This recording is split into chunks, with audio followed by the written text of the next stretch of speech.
Good afternoon, and it is a bit late to say that this afternoon, but British Covidians, you will shortly, if you don't already, find yourselves in need of a scapegoat. I present myself as today's official scapegoat. Yep, had this for a while, been a scapegoat for a while, so today I present to you still doing the football thing with the lampshade, official scapegoat. If you need anybody to blame, blame me. There are lots of us official scapegoats about. We have been blamed as official scapegoats by the Tories for pretty much anything. Yeah? Unemployment. We'll take in our jobs if you happen to be a scapegoat of a particular race, creed or colour. We've been blamed for that. Clogging up A&E if you happen not to have anything too serious. We've been blamed for that. But generally, the official scapegoat policy has been to blame us for anything bad that goes wrong. To blame us for being idle, non-working, disabled, scrounging, not really sick but pretending. To blame us and put lots of poverty porn on so that people can really enjoy their official scapegoats. Do you blame me and people like me? How are we going to get blamed for coronavirus? How are they going to write blaming us into the script?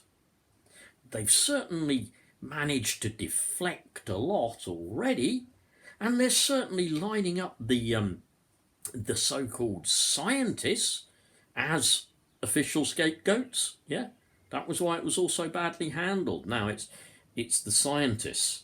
They got it wrong. They were totally wrong. Well, despite, in fact, because of Marcus's amazing victory, forcing that Tory U-turn, which is still being celebrated up and down the country, and of course, naturally, one night in Bangkok managing to get his name wrong because he was thinking about Harry Potter, shows you quite how one night in Bangkok thinks, doesn't it? Yeah, we've got worse things going on. You notice the Conservative Party, now that they're in with a kind of real big majority, they're just quietly reinstating people.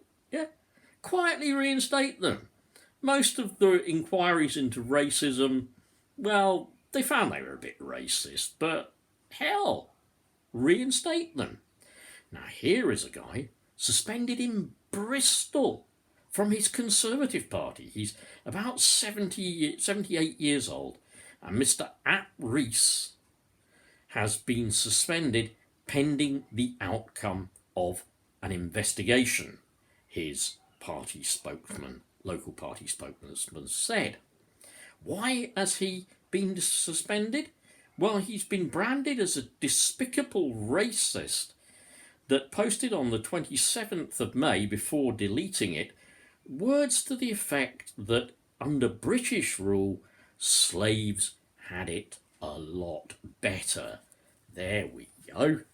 There is Mr. Colston taking a header into the harbour. Well, Mr. Ap Rees has said Britain's history of slavery, well, we probably treated them very nicely. We were better to them. Perhaps we gave a better accommodation on the slave ships. Perhaps we fed them better. Who knows? Perhaps we just didn't treat them as beasts of burden. Yeah? I don't know. Parish councillor who said that slaves in the UK, it says on here, yeah, had a better life than staying in Africa. There you go. There he goes. A better life than staying in Africa. He wrote this tweet in response to a BBC programme exploring the slave trade in Bristol. Ah, you see.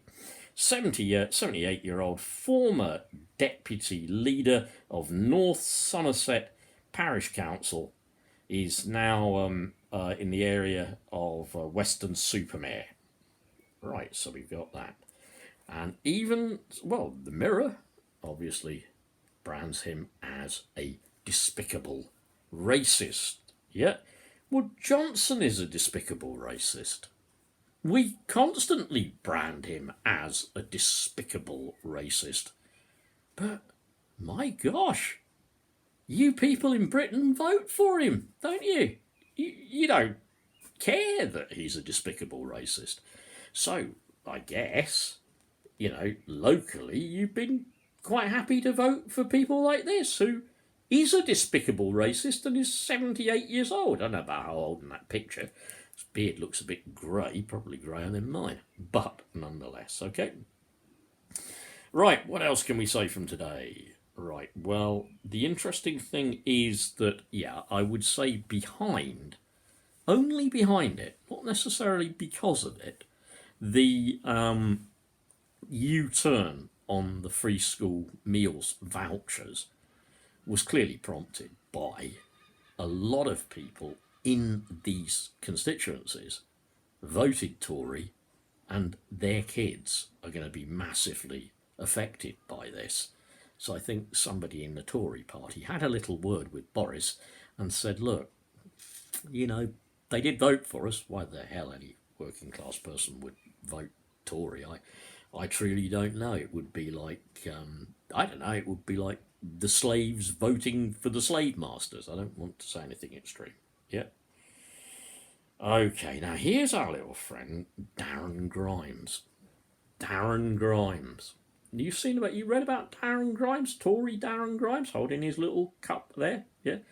His little takeout cup or whatever. Now, dear old Darren has said on LondonEconomic.com, Darren Grimes says it's more courageous to be overtly racist in 2020. More courageous to be overtly racist in 2020. Yeah. Well, there we go. After all, he is speaking for what I have called on another comment, Boris, the nationalist, racist, flag-waving clown, is now, just like Trump, literally wrapping himself in the British flag. Some call it the butcher's apron. Now, the reason I've said that in response to that particular quote was this. Boris is having it repainted in Union Jack colours. Apparently it does also fly with the RAF. I don't know if it's part of Flight Command or Transport Command, and can serve as an air refuelling tanker for up to 3 planes at a time. But Boris wants it to look like something from Austin Powers, a big Union Jack on it. A flag that I call, and many people call, the butcher's apron, because of the real history of that flag, because of the blood spilled under colonialism and empire, because of peoples destroyed, because of people who then had to fight for their independence, because of economic deals made to sell countries, like the land of Palestine was sold, by the Balfour Declaration. It was sold, it was promised to, you've got it, Israel. Absolutely. That's what the butcher's apron did. And it's called the butcher's apron for good reason. Now, don't get me wrong. I'm not suggesting that everything about our history is bad, but I really, really do think, in the light of what's been happening, with the statues being pulled down, the references to colonialism and imperialism, and the endemic racism within our culture, the systemic and institutionalised racism that is part of Britain, the racism that even I have told you before I have been subjected to, and I truly do not want my niece, our niece, Cyan, subject to that. I really don't. But it's deep, isn't it? It's deep in culture. It's deep in where we've come from. It's deep in this society. And it's got to stop. It's got to be called out. It's got to be realised. And the only way we will do that is to stand together against racism. It's to stand as humans together against the racists and to call them out wherever you see them. To just call them out. We've got to be brave. Yeah, because racism, of course, it's another way of scapegoating, isn't it? Yeah.